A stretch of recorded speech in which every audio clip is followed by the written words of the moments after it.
Boa noite a todos, a graça e a paz do Senhor Jesus aos irmãos. Eu quero convidá-los a que leiamos a palavra de Deus esta noite, na primeira carta de Paulo aos Tessalonicenses, no capítulo 5. Primeira carta de Paulo aos Tessalonicenses, o capítulo 5. Tessalonicenses, capítulo 5.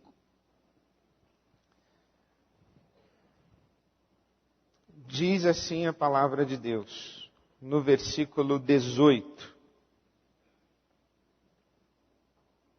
Primeira carta de Paulo aos Tessalonicenses, o capítulo 5, verso 18. Deem graças em todas as circunstâncias, pois esta é a vontade de Deus para vocês em Cristo Jesus.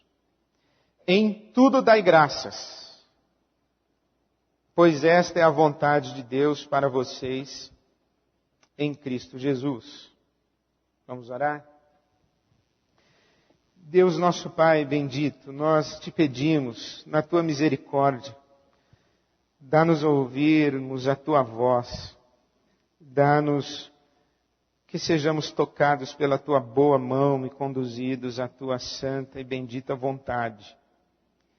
Dá-nos, ó Pai, pelo teu Espírito Santo, a libertação do mal que nos assedia, nos incomoda, nos tenta e ainda teimosamente habita em nós.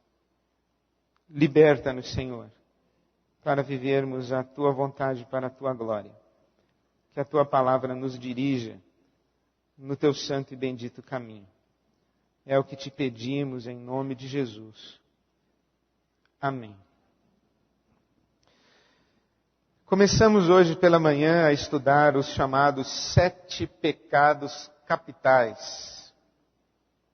Os 7 pecados capitais que não estão registrados na Bíblia Sagrada, mas fazem parte do catecismo do catolicismo apostólico romano. Mas fazem parte, mais do que do catecismo do catolicismo apostólico romano, esta noção dos 7 pecados capitais fazem parte da tradição cristã. Porque os pecados capitais, eles foram identificados no 4º século por Evagrius, um monge grego, no movimento monástico no deserto no Egito, antes mesmo do catolicismo romano consolidar esta noção dos pecados capitais em seu catecismo, o que aconteceu no século VI com o Papa Gregório Magno. E esta lista de pecados capitais, como conhecemos hoje, os 7 pecados capitais, está consolidada no catecismo mais precisamente a partir do século XVII. Então, já no século IV, os cristãos estavam preocupados e fizeram a si mesmos uma pergunta: quais são as paixões, os intestinos da vontade mais básica do ser humano? Quais são os apetites? Quais são os instintos mais primais e mais animais do ser humano? E identificando estes instintos, estas paixões, estes apetites, que são básicos, identificaríamos então a nossa dimensão animal, o nosso lado bicho, e que mereceria então, e portanto, a nossa atenção no nosso processo de humanização, de virmos a ser gente. Então, os 7 pecados capitais, eles funcionam para nós como uma espécie de gabarito, diante do qual nós nos avaliamos em nosso processo de humanização. Porque, se você já me ouve há bom tempo, já pode perceber que a expressão que considero mais próxima de salvação é humanização. Humanização no sentido da formação da pessoa de Jesus Cristo em nós. Nossa vocação é que sejamos plenamente humanos, e seremos plenamente humanos quando formos tornados por Deus semelhantes ou idênticos a Jesus Cristo. Porque em Cristo nós sabemos como Deus é e como o homem deve ser. Em Cristo nós recebemos revelação a respeito de Deus, mas recebemos revelação a respeito de nossa legítima e plena humanidade. Por isso é que os 7 pecados capitais são importantes para nós. E hoje pela manhã nós estudamos e conversamos a respeito do orgulho. O orgulho que faz com que olhemos todas as pessoas de cima para baixo, onde nos consideramos maiores do que todos. Hoje à noite vamos ao segundo dos 7 pecados capitais, a saber, a inveja, que faz com que olhemos as pessoas de baixo para cima. O orgulho faz com que olhemos as pessoas de cima para baixo. A inveja faz com que olhemos as pessoas de baixo para cima.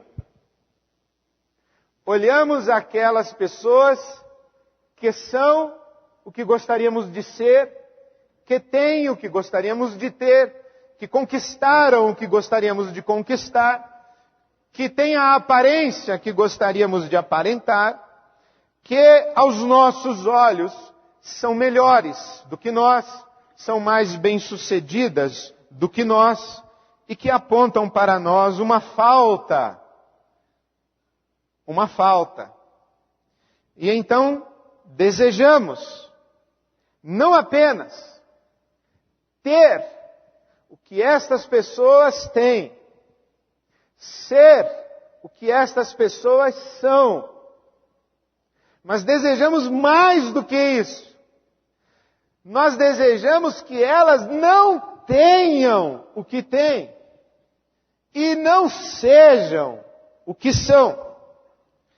Porque se nós apenas olhássemos as pessoas que consideramos acima de nós e desejássemos chegar lá, estas pessoas poderiam ser para nós fonte legítima de inspiração e poderiam suscitar em nós uma certa legítima ambição. Porque a ambição é legítima. Desejar ser mais, desejar ter mais, desejar mais é legítimo. E assim diferencio a ambição da ganância. A ambição é desejar mais. A ganância é desejar mais exclusivamente para si mesmo. A ganância é desejar tudo e não deixar sobrar nada para ninguém. Isto é ganância. Agora, desejar mais eu consideraria ambição. E há uma ambição que é legítima. Por exemplo, eu quero ser mais parecido com Jesus. Quem é que criticaria esta ambição? Eu quero ser mais generoso. Eu quero saber mais. Eu quero ter mais discernimento. Eu quero ter mais conhecimento. Eu quero ter mais experiências na vida. Eu quero ter mais prosperidade. É legítimo.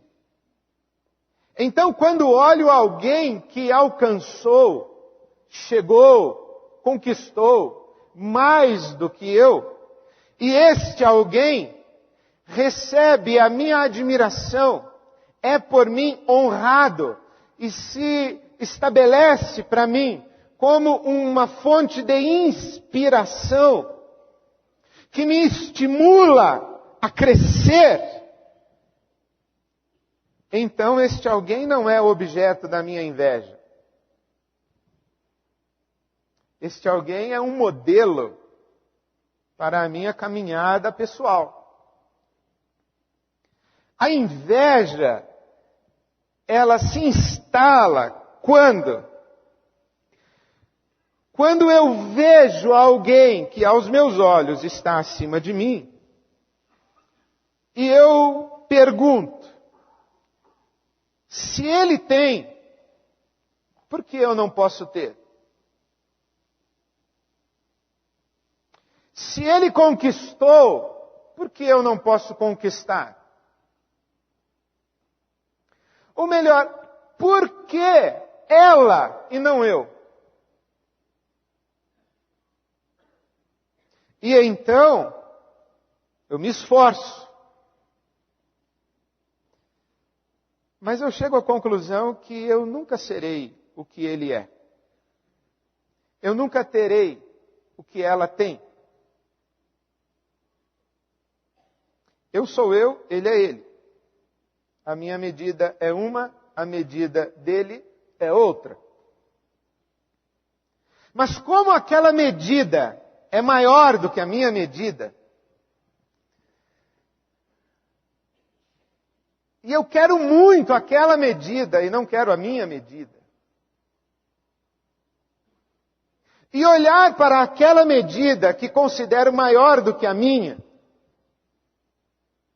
funciona como um dedo apontando para mim constantemente que eu sou menor, que eu não sou tão capaz, que eu não sou tão digno, apontando para mim o meu tamanho que considero devedor em relação ao tamanho do outro.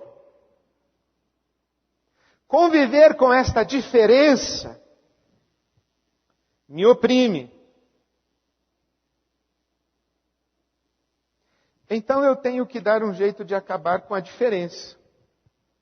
E já que não consigo acabar com a diferença chegando lá, o jeito é acabar com a diferença trazendo esse alguém para cá. Então a inveja não é apenas desejar ter o que o outro tem, é desejar que o outro perca o que o outro tem. É desejar que o outro não tenha o que o outro tem. Então eu digo, se ele tem, por que eu não posso ter? Se ela tem, por que eu não posso ter? Mas num segundo momento eu digo, já que eu não tenho, ela também não terá. Já que eu não tenho, ele também não terá. E num terceiro momento, eu digo, farei tudo para que ele deixe de ter o que tem. Farei tudo para que ela deixe de ter o que tem. E eu me comprometo a destruir o outro. A inveja é o pecado da proximidade. A inveja é o pecado entre os pares. Ou digamos que é mais presente entre os pares. Mães invejam mães. Olham para o filho da outra e olham para o seu filho. E comparam. Profissionais invejam profissionais. Artistas invejam artistas. Porque a inveja nos pega não nos nossos pontos fracos, a inveja nos pega nos nossos pontos fortes. Eu não invejo um nadador campeão olímpico, mas eu morro de inveja de um bom escritor. Quando eu vejo uma reportagem sobre um gênio da literatura recém-descoberto, que escreveu um livro genial sobre alguma coisa, eu morro de inveja. Eu não tenho inveja de um nadador. Eu tenho inveja de um bom escritor. Tenho inveja de um ótimo pregador. Quando alguém vem e fala para mim, pastor, eu fui numa igreja domingo, ouvi o fulano, foi assim, eu fui no céu e voltei. Ah, que inveja.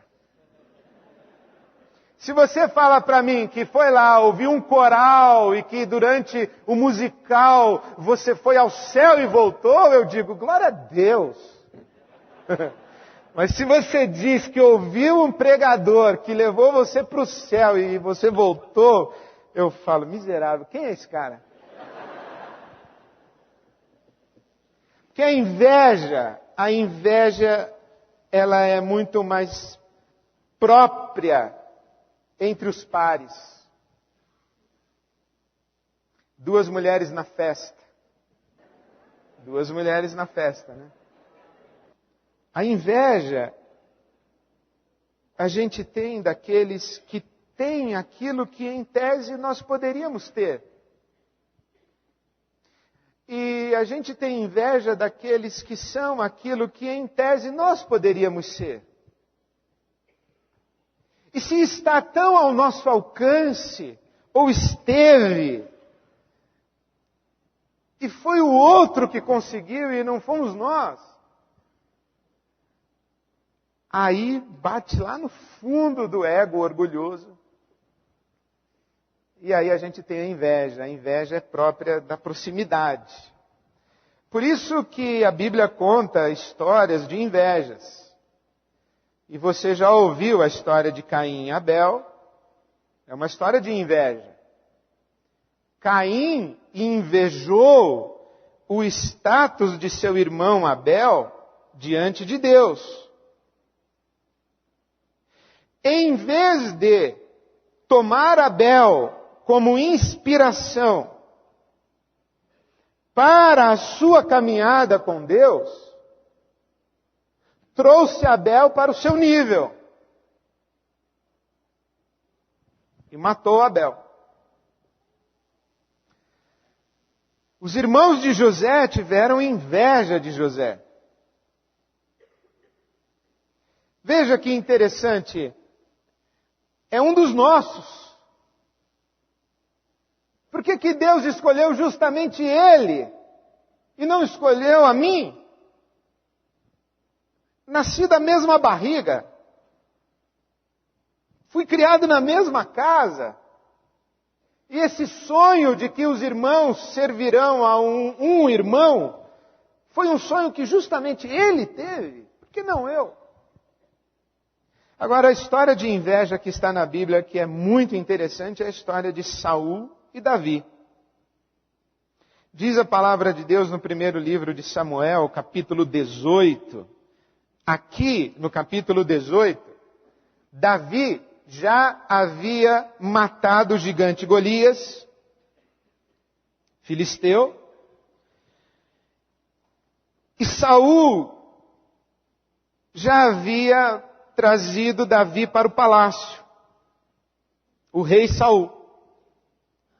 Davi era apenas um menino com um semblante de aspecto gentil, assim diz a Bíblia. Ele era um baby face, era um garotão, ou um garotinho, no bom sentido. Estava no palácio. E no primeiro livro de Samuel, no capítulo 18, o rei está diante do menino Davi. E diz aí no versículo 5, que tudo o que Saul lhe ordenava fazer, Davi fazia com tanta habilidade, que Saul lhe deu um posto elevado no exército. Isso agradou a todo o povo, bem como aos conselheiros de Saul. Quando os soldados voltavam para casa, depois que Davi matou o filisteu, as mulheres saíram de todas as cidades de Israel ao encontro do rei Saul com cânticos e danças, com tamborins, com músicas alegres e instrumentos de 3 cordas. As mulheres dançavam e cantavam. Saul matou milhares e Davi dezenas de milhares. Cantaram errado. Saul ficou muito irritado com esse refrão e aborrecido disse: atribuíram a Davi dezenas de milhares, mas a mim apenas milhares. O que mais lhe falta, senão o reino? Daí em diante, Saul olhava com inveja para Davi. Esta é a inveja inter pares. Esta é uma inveja entre dois reis. E que impressionante que o rei no trono tem inveja do menino com coração de rei, com alma de rei, com índole de rei, com unção de rei, com súditos, muito embora ainda não seja rei. Saul vê em Davi o que não via em si mesmo. Isso é inveja. Daí em diante, Saul olhava para Davi com inveja. Primeiro livro de Samuel 18:10. No dia seguinte, um espírito maligno mandado por Deus apoderou-se de Saul, e ele entrou em transe em sua casa. Enquanto Davi tocava harpa, como costumava fazer, Saul estava com uma lança na mão e a atirou, dizendo: encravarei Davi na parede. Mas Davi desviou-se 2 vezes. Olha que interessante. Bom, primeiro, a narrativa bíblica. Saul é o rei. O rei é ungido do Senhor. O Espírito do Senhor Deus está sobre o rei. Como que um rei pode ser um assassino? Só pode ter uma explicação. O mesmo Senhor que o ungiu, mandou sobre ele um espírito maligno. Ou esta é a absoluta realidade, e Deus mandou um demônio entrar em Saul para o Saul tentar matar o Davi, ou não foi bem isso. Foi o Saul mesmo que tentou matar o Davi, mas o narrador bíblico teve que dar uma explicação para a sua cosmovisão à época. O rei é um ungido de Deus. O ungido de Deus não mata heróis. Logo, ele está possuído por um espírito maligno. Não é ele, é o espírito maligno.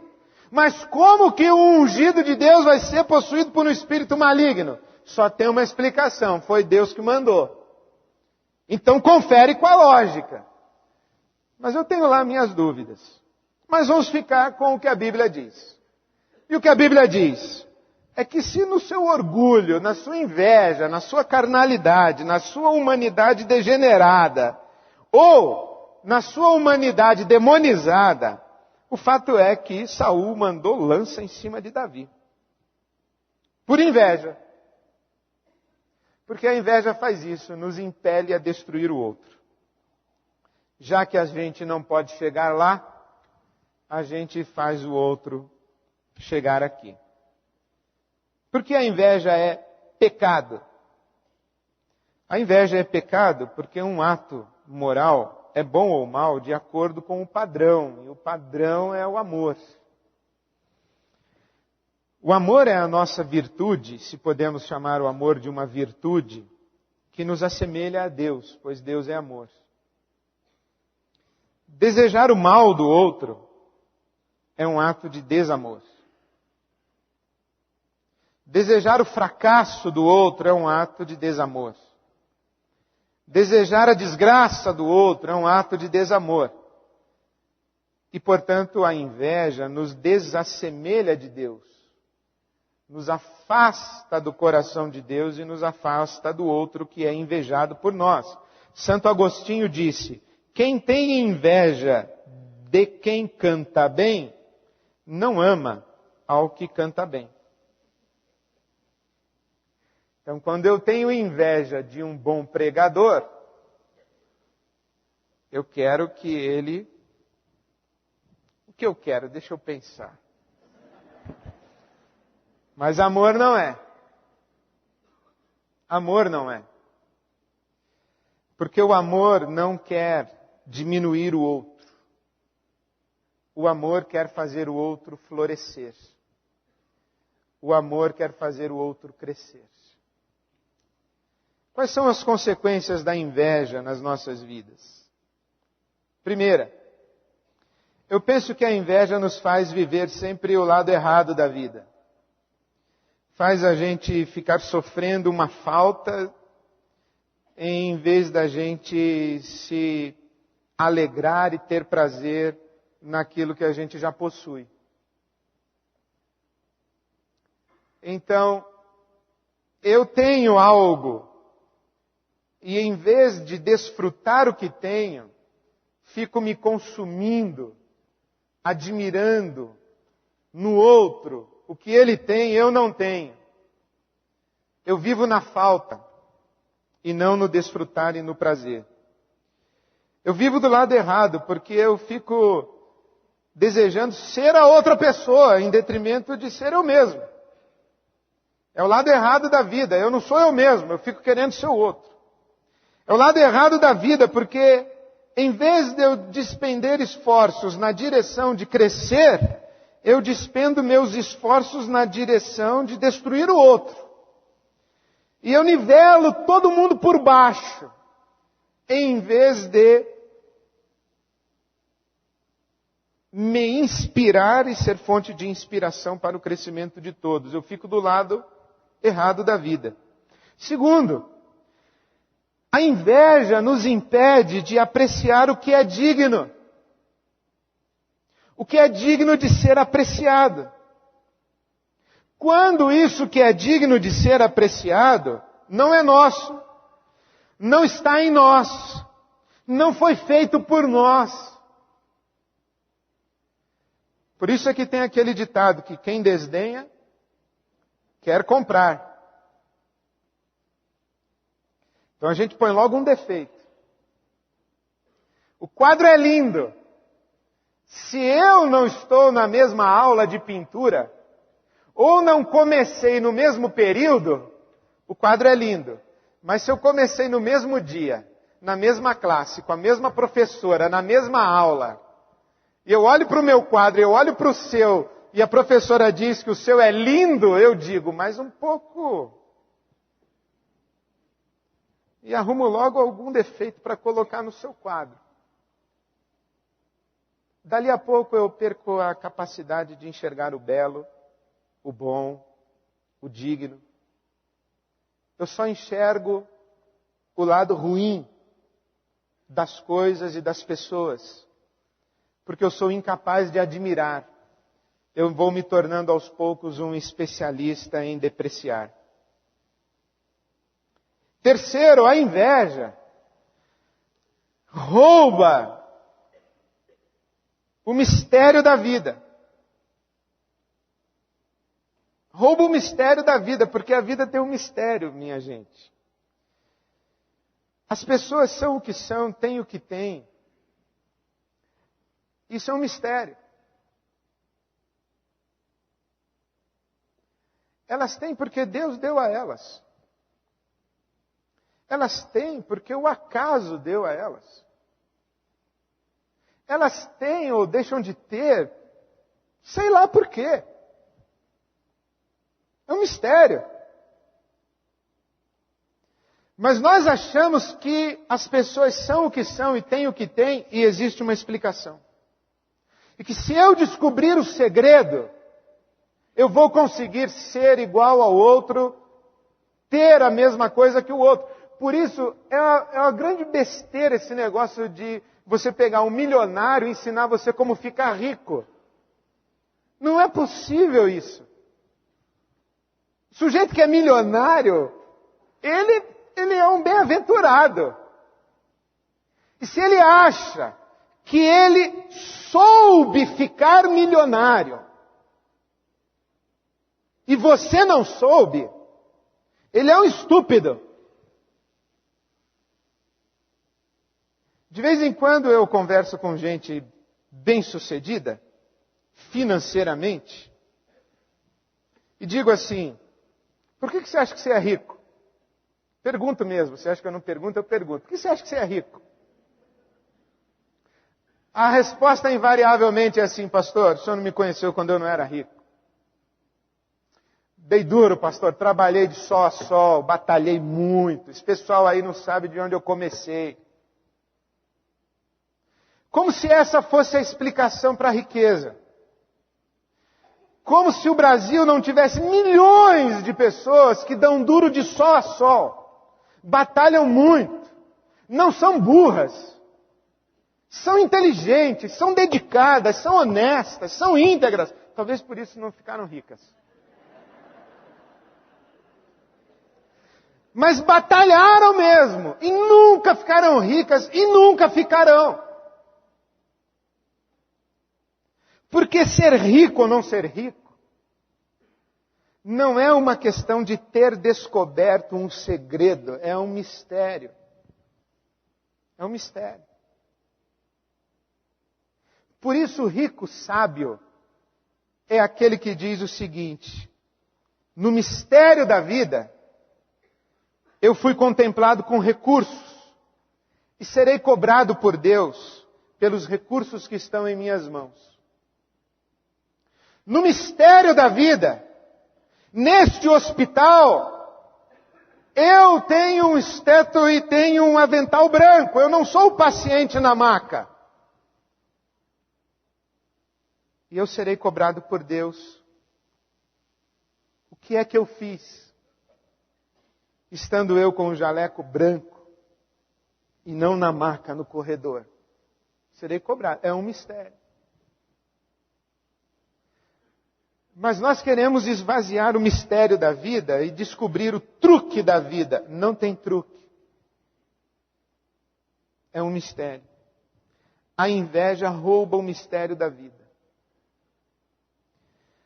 4. A inveja é um caminho de autodestruição.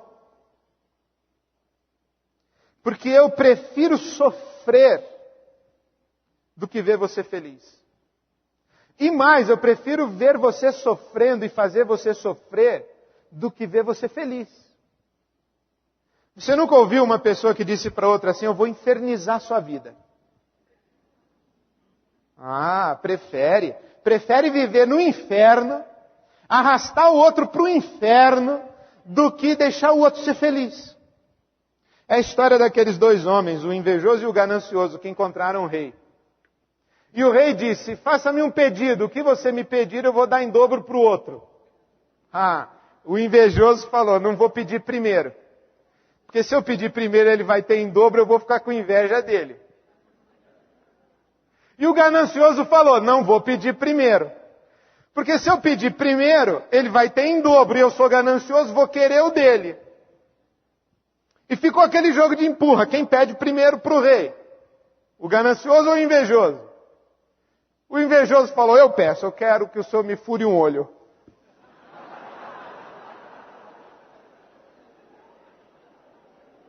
Tem gente que é assim. Tem gente que prefere ter um olho furado, desde que o cunhado tenha 2 olhos furados. Tem gente que é assim. A inveja sobrou para o cunhado, desculpa aí.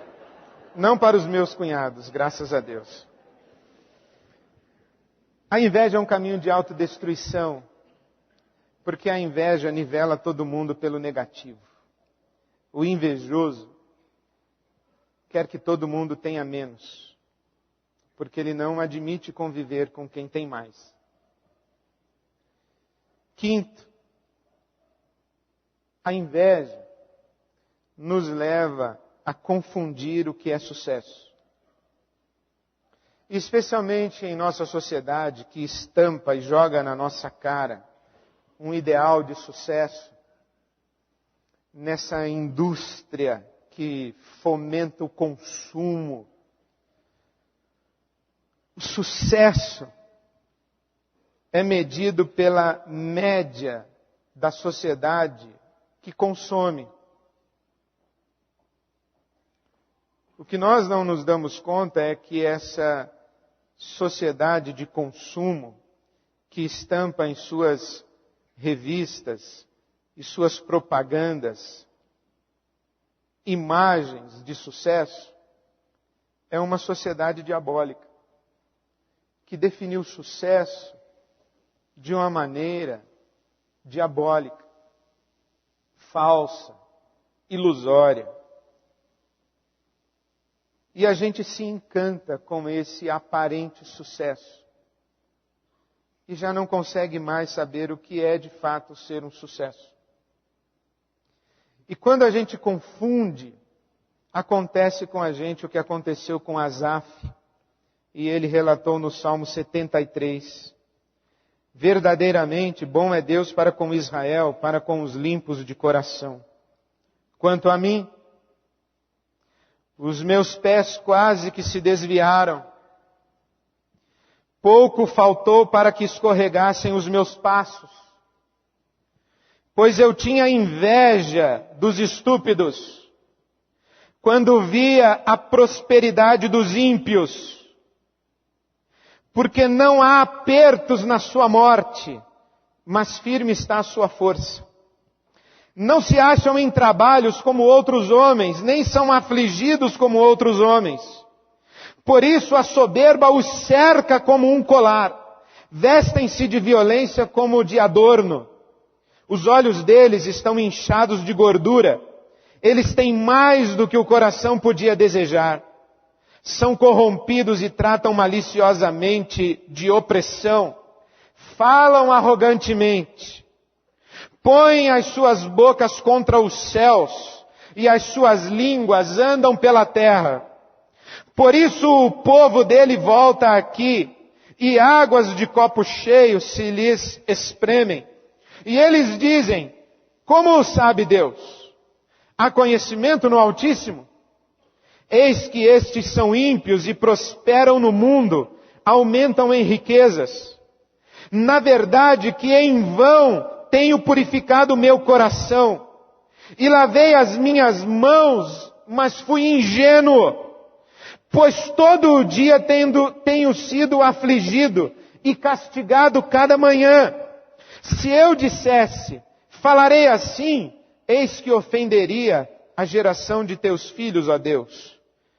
Quando pensava em entender isto, foi para mim muito doloroso, até que entrei no santuário de Deus. Então entendi eu o fim deles. A Bíblia Sagrada diz que qualquer sucesso obtido às expensas de Deus ruirá num sopro. Mas eu não sei se nós acreditamos muito nisso, ou se nós, na verdade, não nos importamos muito com isso. Tudo bem que ao final Deus sopre e não fique nada. E que a máscara caia e que eu me perceba um trapo. O importante é que enquanto Deus não soprar, eu estou na boa. Foi esse o pensamento de Asaf.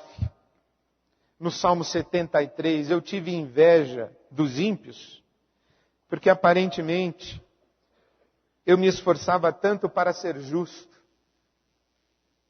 e sofria. E eles, na sua impiedade, aparentemente nada sofriam. Sabe o que é isso? Um conceito equivocado de sucesso. Sexto, a inveja nos coloca sob a sombra negativa da vida. Estranhamente, se houve um sujeito pessimista, foi Nietzsche. E Nietzsche disse o seguinte: quando alguém não consegue realizar o que deseja, exclama com raiva, que o mundo todo morra. Ou na linguagem de hoje, que se exploda. Você traduz depois. Essa emoção repulsiva, diz Nietzsche, é o apogeu da inveja. cuja implicação é esta: se eu não posso ter algo, ninguém pode ter alguma coisa ou ser alguém. Nivela por baixo, traz a vida para o lado sombrio. Se eu não tenho, ninguém tem. Se eu não vou no piquenique sábado, então que chova.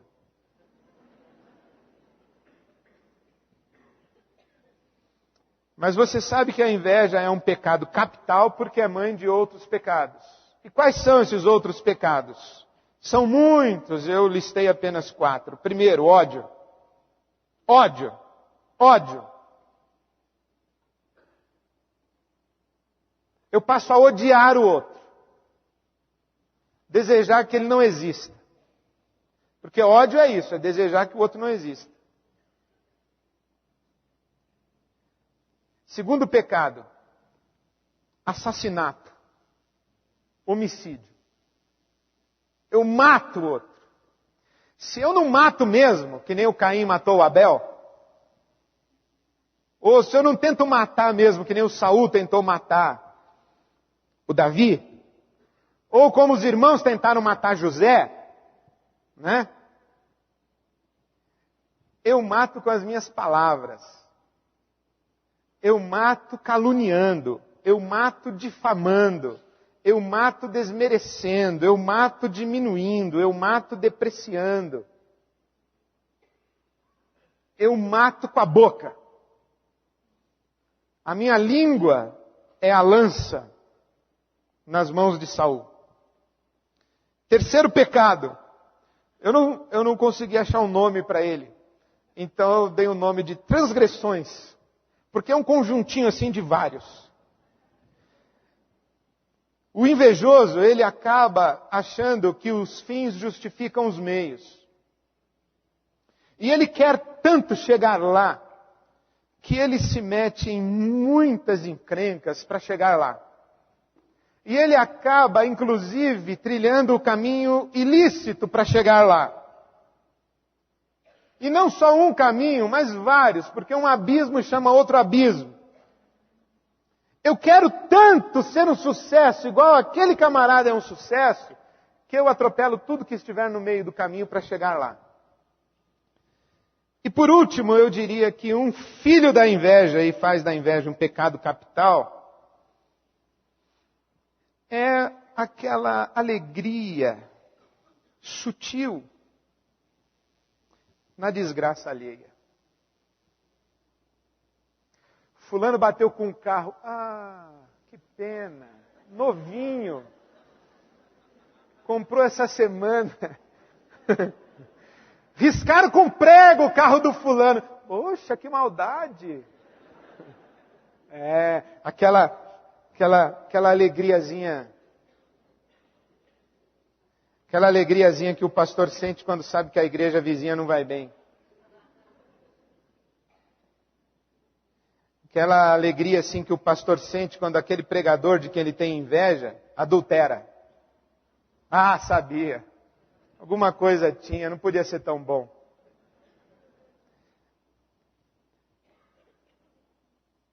Isso é bestial, né? Mas eu conheço bem isso aí tudo.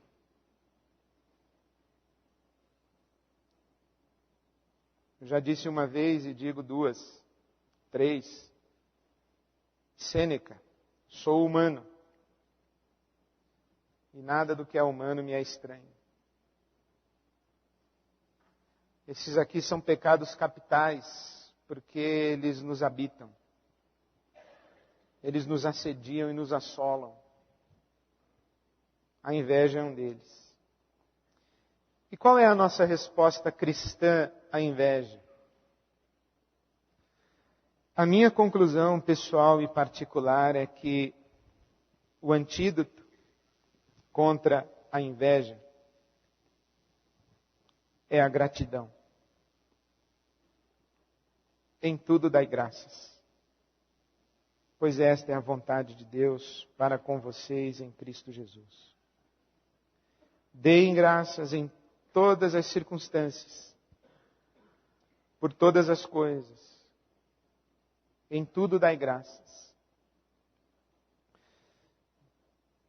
Eu creio que o oposto de um coração invejoso é um coração agradecido. Um coração grato. Grato. Porque a gratidão celebra o mistério. A gratidão celebra a dádiva. A gratidão está acima deste jogo doentio de mérito e demérito, de justiça retributiva. A gratidão é própria do constrangido, que quando diz não precisava, está dizendo a verdade. Porque tem aquele não precisava que é falso. Quando a pessoa lhe dá um presente, você diz, não precisava. Mas no fundo você diz, que só isso? Não precisava. Né? Mas tem gente que quando diz assim, não precisava, realmente está dizendo não precisava. Quando eu lhe fiz o que lhe fiz, jamais passou pelo meu coração que eu fosse ser alvo de alguma retribuição. Não precisava. Eu estou constrangido pela sua bondade, pela sua generosidade. Porque se eu entendo como retribuição, eu não sou grato. Eu lhe dei e você me deu, 0-0. A gratidão, se eu compreendo que eu mereci ou faço por merecer o que tenho, então não é dádiva, é transação. Eu mereço ter o que tenho, eu não sou grato, eu mereço. Eu sou grato quando eu tenho uma profunda consciência de que não mereço. Eu sou grato quando eu tenho uma profunda consciência de que eu sou agraciado. E que aquilo que tenho não tem uma explicação senão a bondade de quem me deu. A única explicação para que eu tenha o que eu tenho é Deus é bom e me quis dar. A única explicação para que eu tenha o que eu tenho é você foi generoso para comigo e a sua generosidade explica o que você fez por mim. Por isso o que eu posso fazer e a única coisa que posso fazer é muito obrigado. Sou grato. Eu sou grato. Gratidão. A gratidão faz com que a gente preste atenção na fonte da dádiva. E em última instância, toda boa dádiva vem de Deus. Disse Tiago, o apóstolo no capítulo 1, que toda boa dádiva, todo dom perfeito vem do Pai das luzes. Por isso Jesus diz assim que quem quer dar algo para o outro, dê no anonimato, não saiba a mão esquerda o que faz a direita. Porque quando aquele que é abençoado não sabe a quem agradecer, agradece a quem? A Deus. Esse é o Espírito. Na verdade, Jesus ensina não apenas uma forma de dar, mas ensina também uma forma de receber. Agradecendo a Deus. Sou grato. A gratidão me ajuda a celebrar o que eu tenho. Porque eu tenho que nomear os objetos da minha gratidão. Quando eu digo muito obrigado pelo quê?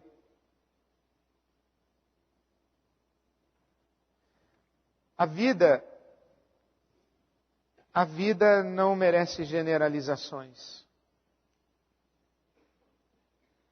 Desculpa aí qualquer coisa que eu lhe fiz. Não, eu não desculpo qualquer coisa que você me tenha feito. Você está pedindo desculpas a respeito do que exatamente? Desculpa aí qualquer coisa? Se eu lhe magoei, se não é pedido de perdão. Você me magoou? Você me feriu? Quando foi? O que foi que você disse? O que foi que você fez? Quando você fez ou deixou de fazer? Dê o nome, diga o dia, diga a hora. Aí eu lhe perdoo. A gratidão também. Deus, muito obrigado pelas muitas bênçãos. Quais? Quantas? São muitas. Que nem no hino, Senhor. Conta as bênçãos, conta quantas são. Que tens recebido da divina mão. Uma a uma, dize-as de uma vez. E hás de ver surpreso quanto Deus já fez. Sabe por que nós não nos surpreendemos com o que Deus já fez? É porque não tem gratidão no nosso coração. É porque a gente não para contar uma a uma. E dizer muito obrigado, muito obrigado, muito obrigado, muito obrigado, muito obrigado. A gente não presta atenção no que tem. A gente não presta atenção e, portanto, não celebra, não desfruta. E por que a gente não presta atenção no que tem? É porque está ocupado com o que não tem. É porque em vez de um coração grato pelo que tem, a gente tem um coração invejoso do que não tem. Então acredito que o oposto de um coração invejoso é um coração agradecido. E penso que isso é libertador. Quando eu celebro quem eu sou, quando eu celebro o que eu tenho, quando eu celebro o que eu posso, quando eu celebro o que eu faço, quando eu celebro o que eu sei, eu sou grato por tudo que tenho. E esta é a vontade de Deus para nós em Cristo Jesus. A gratidão. Talvez a melhor maneira de encerrarmos esta reflexão seria nós desferirmos um golpe na inveja. E como faríamos isso? Aproveitaríamos que a noite foi propícia para o silêncio? E nós, então, tentaríamos inventariar minimamente razões para agradecer. Esqueceríamos a inveja. Não ficaríamos ajoelhados dizendo, ó Deus, livra-me da inveja, ó Deus, livra-me da inveja. Esquece a inveja. Nós nos ajoelharíamos e diríamos, Deus, eu te dou graças. E talvez pudéssemos levantar aqui um por um dizendo, eu agradeço, eu agradeço, eu agradeço, eu agradeço, eu agradeço. E aliás, vamos fazer isso, vamos ficar em pé e vamos agradecer a Deus, vamos cantar um louvor a Deus, vamos expressar a nossa gratidão a Deus. E enquanto você canta, enquanto você louva, enquanto você expressa gratidão, mude a disposição da sua mente, a disposição do seu coração. Não a ocupação com o que você não tem e com o que aos seus olhos aparentemente lhe falta. E sim aquilo que Deus já lhe deu e aquilo que é digno de ser celebrado e que é justo, que seja objeto da sua gratidão no seu coração a Deus, o nosso Pai, o nosso Abba Pai, o nosso bom Pai. Que o Senhor Deus, o nosso Pai, receba toda a glória e toda a nossa gratidão. Amém. Amém, amém. Glória a Deus, glória a Deus. Eu achei que eu tivesse acabado, mas não acabei não. Quando eu cheguei ali, me deu vontade de orar por você. Mas especialmente por você que vive com um senso de falta. Você que, quando cantou essa canção, disse: tenho vida, alegria em todo tempo, tenho família, amigos, muitos irmãos, e você lá no fundo do seu coração disse: não, eu não tenho. Eu queria orar por você. Queria orar por você que, enquanto eu dizia o que disse, lá no fundo do seu coração você se julgava um credor, uma credora da vida, quem sabe até de Deus. Deus está em falta comigo.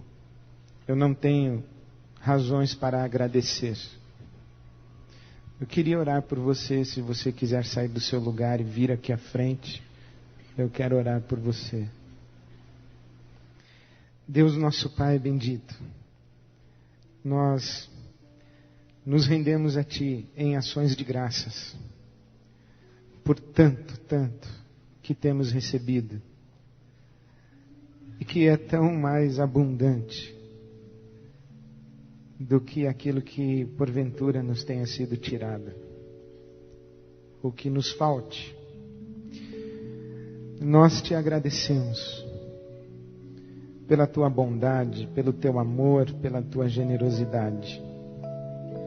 Nós Te agradecemos a vida, a grande família, os amigos, os irmãos. Nós Te agradecemos a alegria, a paz. Nós Te agradecemos o Teu Espírito Santo, nosso companheiro. Nós Te agradecemos Jesus Cristo, Teu Filho, nosso Senhor, nosso Salvador, nosso Redentor, nosso bom pastor, nosso irmão. Nós Te agradecemos, ó Deus, e suplicamos em nome de Jesus que visites os corações que sofrem as faltas e sofrem as perdas. Derrama da Tua consolação.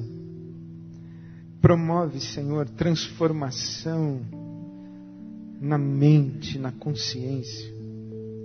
Abre os olhos para que vejam a vida com beleza. Dá-lhes o privilégio da experiência da gratidão. Abre os olhos para que vejam o quanto tem para agradecer. Colocamos diante de Ti, ó nosso Pai, nossas carências e as entregamos em Tuas mãos, esperando em Ti. E confessamos a Ti o nosso pecado, esse pecado da inveja e tantos outros que nascem dele. Nós pedimos o Teu perdão pela inveja que de quando em vez domina o nosso coração. Leva-nos com a Tua paz e sopra sobre nós a Tua alegria. Pedimos-Te assim, ó Pai, em nome de Jesus e para a Tua glória. Amém. Amém. Que Deus os leve em paz.